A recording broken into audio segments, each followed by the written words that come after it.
मन में धरी ध्यानो एको हरि नाम सुमिर ले। ए भैया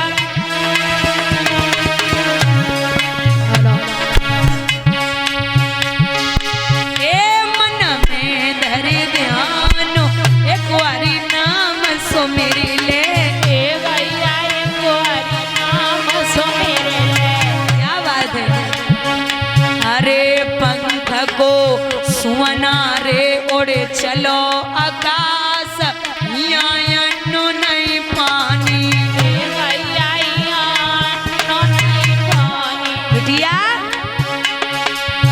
मरियो भूख न प्यास सीता तपे रसोई।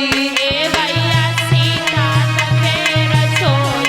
ए भैया सीता तपे रसोई। जिया में भगवानु एको हरि नाम सुमिर ले। ए भैया एको हरि नाम सुमिर ले। ए दादा एको हरि नाम सुमिर ले। और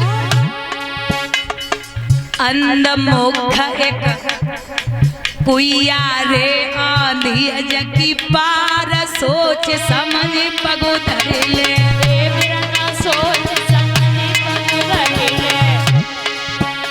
डूबो संसार सोवतो है सपने में। ए भैया सोवत है सपने में। ए बिरन सोवत है सपने में। बूढ़े गजराजु एको हरि नाम सुमिर ले। ए भैया एको हरि नाम सुमिर ले। ए बिरन एको हरि नाम सुमिर ले। प्रेम प्रीति को बिरुला रे पिया चले लगाई सींचन की सुधि लीजे। ए भैया सींचन की सुधि लीजे।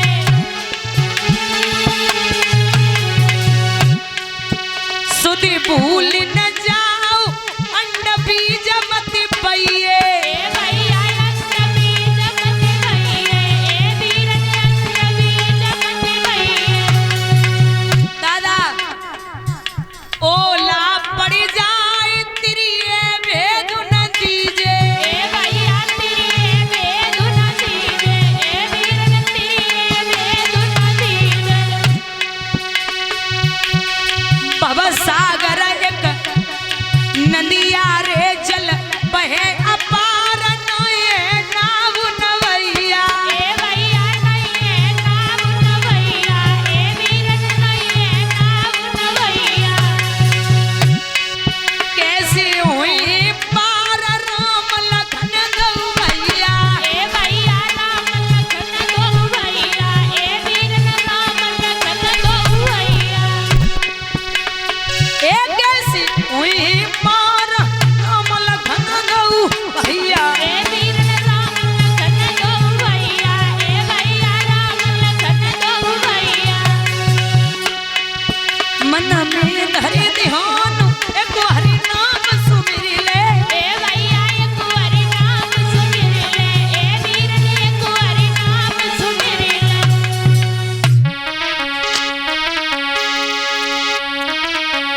जसोदा अधर्म का साथी कोई नहीं और जन्म के साथी मात पिता पर कर्म का साथी कोई नहीं।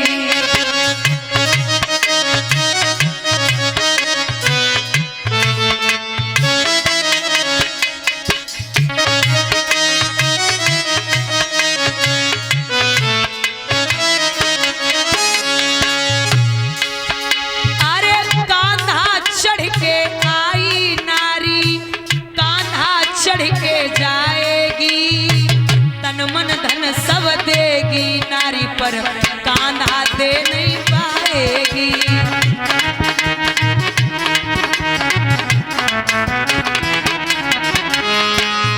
ध्यान देना दादा कान्हा चढ़ के आई नारी डोली में बैठ के आती है और कान्हा चढ़ के जाएगी अर्थी पे जाती है लेकिन तन मन धन सब देगी नारी पर पति को कान्हा नहीं दे सकती।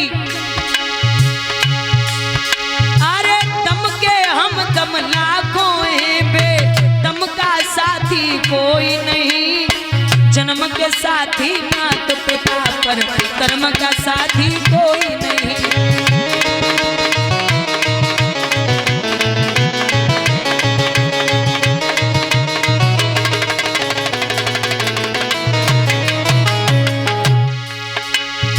पुत्री तो रो लेगी घर में, बेटा साथ न छोड़ेगा, दफन करेगा मिट्टी में और जला जला के फोड़ेगा।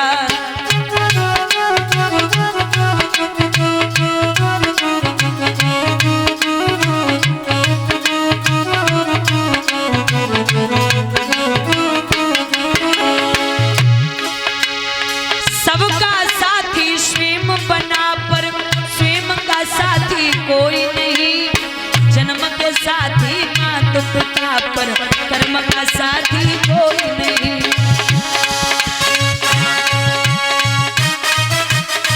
हे हरि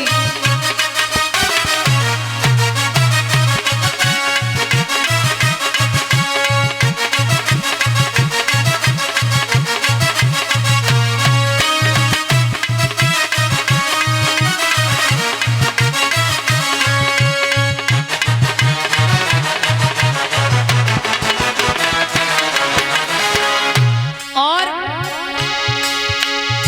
हर पल तेरे साथ रहे जो, वो भी मुख को मोड़ेंगे, मित्र तुम्हारे शत्रु बनेंगे, जा शमशान में छोड़ेंगे।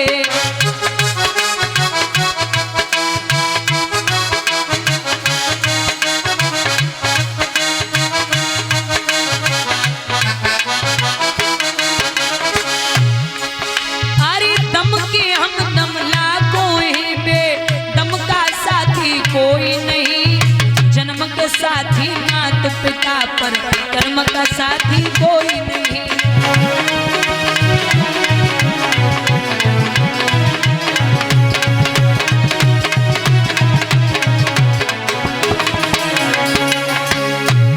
भगवान ने इसीलिए पांडवों का साथ दिया क्योंकि वो कभी धर्म के विरुद्ध नहीं गए।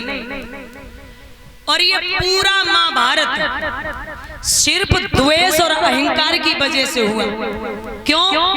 क्योंकि हमें खूब पता है कि वो जो एक तो पड़ोसी का खेत है और बगल में ही अपना खेत है, तो पड़ोसी ये नहीं सोचता है कि यार आराम से अच्छे से दोनों की एक ही मेड़ है तो अच्छे से रखेंगे, लेकिन वो जरूर सोच रहे हो कि ज्यादा दिन बेचे शायद हमें मिल जाए, और न मिले तो कब्जा करने की सोच रहे। कौरव ये सोचा करते थे कि जीवन में कुछ भी हो, मैं सुई की नोक तक की जगह नहीं दूंगा। भगवान बोले युद्ध होगा, बोले होने दो। एक बात बता दें, जीवन में जब भी तकलीफ हो या कोई कष्ट हो तो तीसरे को मौका मत देना। पति पत्नी, माँ बेटे में, बहन भाई में, या देवर भाभी में, ननद भाभी में, सास बहू में अगर झगड़ा हो जाए तो कलयुग में तीसरे आदमी को मौका नहीं देना है। कोने में मुंह रख करके रो लेना, ये आपसे तो मायूस होके पूछ लेंगे, लेकिन जब दूसरी जगह बताएंगे तो हंस हंस के बताएंगे। और जो आपके मुंह पे मीठा बोलते हैं ना, तो निवेदन है दादा, ये प्रमाण है कि मिठाई में अक्सर कीड़े पड़ जाते हैं, नमक में कभी कीड़े नहीं पड़े। और जो आपसे मुंह पे कुछ भी बात बोलेगा, अगर आप गलत कर रहे हैं और मुंह पे समझा दे तो समझ लेना आपका वो कभी शत्रु नहीं हो सकता। आप अगर कुछ गलत कर रहे हैं, बुराई आपकी हजारों कोस फैलती है, लेकिन अच्छाई 10 कोस तक नहीं पहुंच पाती। क्योंकि देखा होगा, दूध बेचने वाला घर घर जाता है और लोग पूछते भैया दूध में पानी तो नहीं मिलाया, बोलते नहीं मिलाया। लेकिन शराब बेचने वाला कभी घर घर नहीं जाता, लोग ठेके पे बैठ के पिए तो पानी मिलाएगा और पिए थे। किसी भी चीज की कीमत मायने नहीं रखती, उसका कृत्य मायने रखता है। अगर कीमत मायने रखती तो पायल हजारों रुपए की आती है लेकिन पैर में पहनी जाती है, और बिंदी 5 रुपए की आएगी लेकिन माथे पे लगाई जाएगी।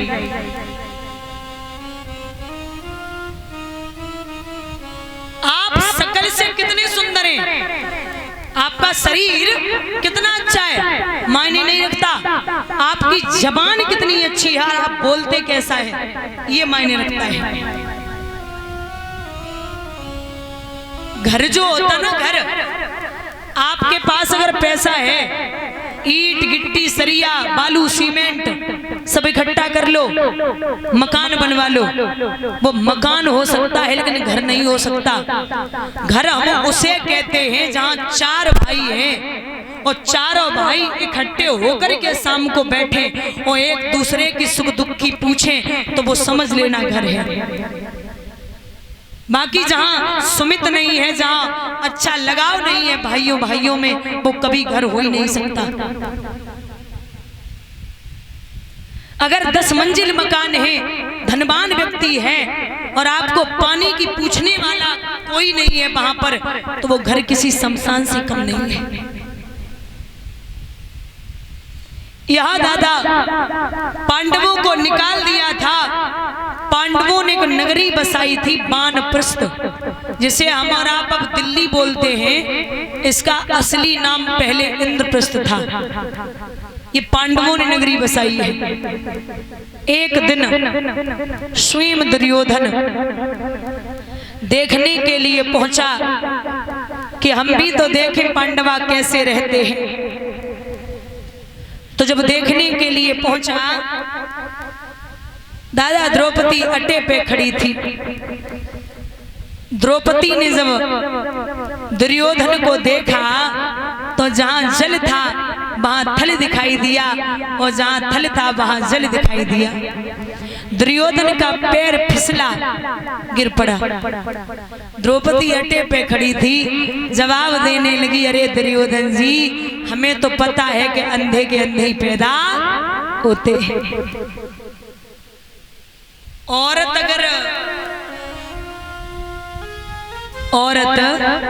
अगर कड़वा बोल दे तो गोली की जरूरत नहीं पड़ती।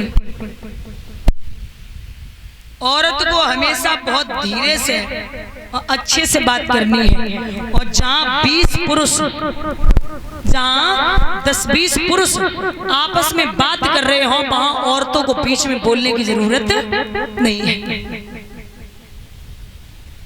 दुर्योधन वहां से लौट के आया, मामा शकुनी से कहा, मामा हमें द्रौपदी के वचनों का बदला लेना है। जवाब दिया, तो क्या करें? बोले कुछ भी करो लेकिन बदला लेना है। जुए का खेल हुआ और बर्बादी के 3 ही रास्ता है, जुआ, सट्टाबाजी और शराब। लिखा है दादा, चोरी जैसा